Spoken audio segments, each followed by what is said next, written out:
Il y a des blessures qui font saigner la chair, et il y a celles qui font saigner l'âme. L'histoire que je vais te raconter parle d'un homme et d'une blessure qui ne voulait pas guérir. Samuel et David n'étaient pas que des amis. Ils étaient des frères d'âme, liés par le rire, par la pauvreté, par les rêves d'enfance. Ils avaient l'ont promis. On construira notre avenir ensemble.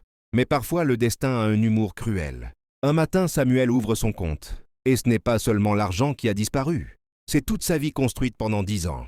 Son entreprise, ses sacrifices et son ami, David. L'ami qui est parti avec tout, sans adieu, sans explication, sans honte. Samuel ne dormait plus. Il ne mangeait plus. Il ne parlait plus. Ce n'était pas l'argent qu'il avait perdu. C'était sa confiance dans l'amour humain. Chaque nuit, il rêvait de David. Chaque matin, il haïssait un peu plus. La rancune était devenue son oxygène. Il respirait la colère. Il vivait dans la noirceur. Il murmurait « Je ne pardonnerai jamais ». Un soir, alors que la pluie frappe le sol comme une malédiction, une silhouette avance. C'est lui, David. Ses vêtements collés à sa peau, le regard cassé, la voix tremblante. « Samuel, pardonne-moi, j'ai tout perdu. Mais ce que j'ai perdu en te trahissant, je ne le récupérerai jamais. » Samuel ressent sa colère remonter comme une tempête. Il veut hurler, frapper, venger l'enfant en lui qui avait cru à l'amitié. Mais il dit une seule phrase. « Tu ne mérites pas mon pardon. » David baisse la tête. Il pleure. Puis il disparaît dans la nuit, comme un fantôme. Cette nuit-là, Samuel n'a pas fermé l'œil. Les paroles de David tournaient dans sa tête. La haine aussi. Mais la haine ne guérissait rien. Elle creusait. Elle détruisait. Elle tuait. Le vrai otage, ce n'était pas David, c'était Samuel. Le lendemain, Samuel va voir sa mère. Une femme fragile, mais avec une sagesse que même les tempêtes ne peuvent pas briser. Il crie. Il pleure.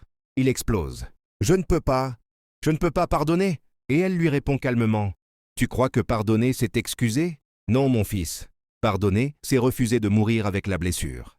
Ce n'est pas un mérite qu'on donne, c'est une grâce qu'on offre. Et la première personne qui en profite, c'est toi. » Ces mots tombent comme un éclair dans son cœur. Le soir, Samuel retrouve David dans un quartier abandonné.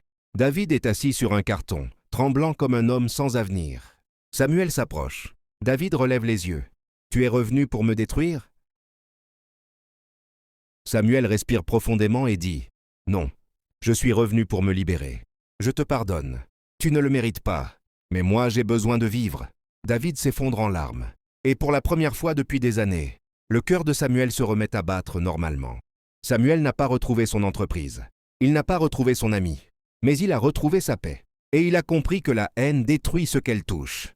Mais la grâce reconstruit ce que la vie avait brisé. Le pardon n'est pas un mérite. Le pardon est une grâce. Samuel respire profondément et dit « Non, je suis revenu pour me libérer. Je te pardonne. Tu ne le mérites pas. Mais moi, j'ai besoin de vivre. » David s'effondre en larmes. Et pour la première fois depuis des années, le cœur de Samuel se remet à battre normalement. Samuel n'a pas retrouvé son entreprise. Il n'a pas retrouvé son ami. Mais il a retrouvé sa paix. Et il a compris que la haine détruit ce qu'elle touche. Mais la grâce reconstruit ce que la vie avait brisé. Le pardon n'est pas... Si cette histoire t'a touché, si tu te reconnais dans ce combat, alors prends un instant maintenant. Aime la vidéo pour soutenir ce message de délivrance. Partage cette vidéo autour de toi. Quelqu'un n'a peut-être besoin d'entendre ces mots aujourd'hui. Et si tu le souhaites, écris en commentaire « Je choisis de pardonner ».